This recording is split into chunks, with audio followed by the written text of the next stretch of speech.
करेंगे अगली खबर का। मुख्यमंत्री पुष्कर सिंह धामी के नेतृत्व वाली सरकार ने आज अपने सफल कार्यकाल के 4 साल पूरे कर लिए हैं। इस ऐतिहासिक अवसर पर देहरादून के परेड मैदान में एक भव्य कार्यक्रम का आयोजन किया गया, जिसमें विकास और विरासत के संगम की झलक देखने को मिली।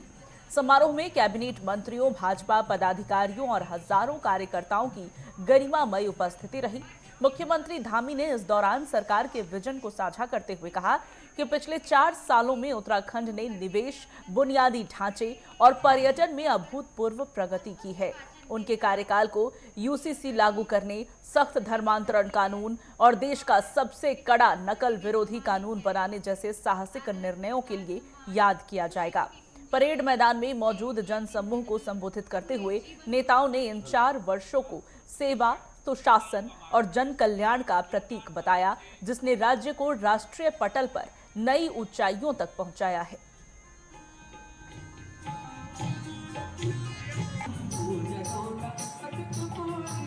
उद्देश्य को साकार नहीं कर लेता और देवभूमि के गौरव को पुनर्स्थापित नहीं कर लेता, तब तक चैन से नहीं बैठूंगा, तब तक आराम से नहीं बैठूंगा, अनवरत रूप से अपने काम को जारी रखूंगा। आज मैं पूरे संतोष के भाव से, गर्व के भाव से कह सकता हूं कि हम अपने उस संकल्प को सिद्धि तक पहुंचाने में, उस दिशा में हम निरंतर आगे बढ़ रहे हैं और इसके सकारात्मक परिणाम भी प्रत्येक क्षेत्र में स्पष्ट रूप से दिखाई देने लगे हैं। भाइयों बहनों,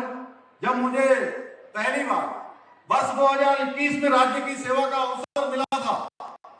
तो हमारे पास उस समय काफी कम था और कई चुनौतियां थी। आप सबको पता है, कोरोना महामारी भी उस समय पूरी तरह से हावी थी, लेकिन मेरा विश्वास अडिग था। वर्ष 2021 में बाबा केदार के धाम से कहा था कि 21वीं सदी का ये तीसरा दशक उत्तराखंड का दशक होगा, तो उनके मुख से निकले हुए ये सिर्फ वही सब इनको चरितार्थ करना हमारी सरकार ने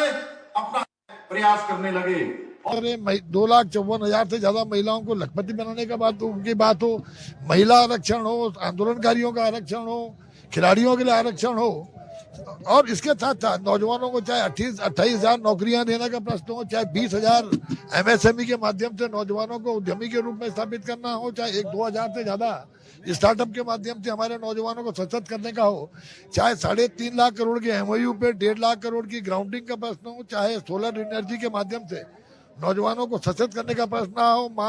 किसान को सशक्त करने के लिए कृषि के बजट में जिस तरह से बढ़ोतरी की गई हो, ये सभी चीजें, और सरकार की राजस्व प्राप्ति को बढ़ाने का हो, 400 करोड़ के खनन को 1,200 करोड़ की राजस्व प्राप्ति प्रतिवर्ष होना शुरू हुआ है। तो इन सब, चाहे वो राजस्व प्राप्ति का क्षेत्र हो, वो सोशल सेक्टर का क्षेत्र हो, वो औद्योगिकरण का क्षेत्र हो, वो धार्मिक पर्यटन, एडवेंचर टूरिज्म, हर क्षेत्र में आंदोलनकारियों का सम्मान हो, सैनिकों का सम्मान हो, नौजवानों का सम्मान हो, महिलाओं को सशक्त करने का प्रश्न हो, महिलाओं को उद्यमी बनाने का प्रश्न हो, खिलाड़ियों को आगे बढ़ाने का प्रश्न हो। 4 वर्षों के इस कार्यकाल में सरकार हर क्षेत्र में निश्चित रूप से सरकार ने अपनी जिम्मेदारियों का निर्वहन किया। देखिए, शहरी विकास की जिम्मेदारी जो माननीय मुख्यमंत्री जी ने और हमारी सरकार ने मुख्यमंत्री जी ने 4 साल पूरे किए हैं और उसका कामकाज का हिसाब किताब जनता के बीच में रखा है, इसलिए उनका आभार व्यक्त करना चाहूँगा। और मुख्यमंत्री जी ने कहा है कि अभी जो समय बचा है सरकार का, उसमें भी बहुत अच्छा काम हम करके देंगे। और एक जो माननीय प्रधानमंत्री नरेंद्र मोदी जी का जो सपना है कि विकसित उत्तराखंड हो, विकसित भारत हो, और वहाँ बाबा केदारनाथ की धरती से उन्होंने कहा था कि ये दशक उत्तराखंड का होगा। इसके निमित्त माननीय पुष्कर सिंह धामी काम कर रहे हैं, आगे बढ़ रहे हैं, और हम सब मिलकर के, अब तो मंत्रिमंडल का भी विस्तार हुआ है, हम सब मिलकर के मुख्यमंत्री जी का सपोर्ट करते हुए और मुख्यमंत्री के आदेश का पालन करते हुए आगे बढ़े।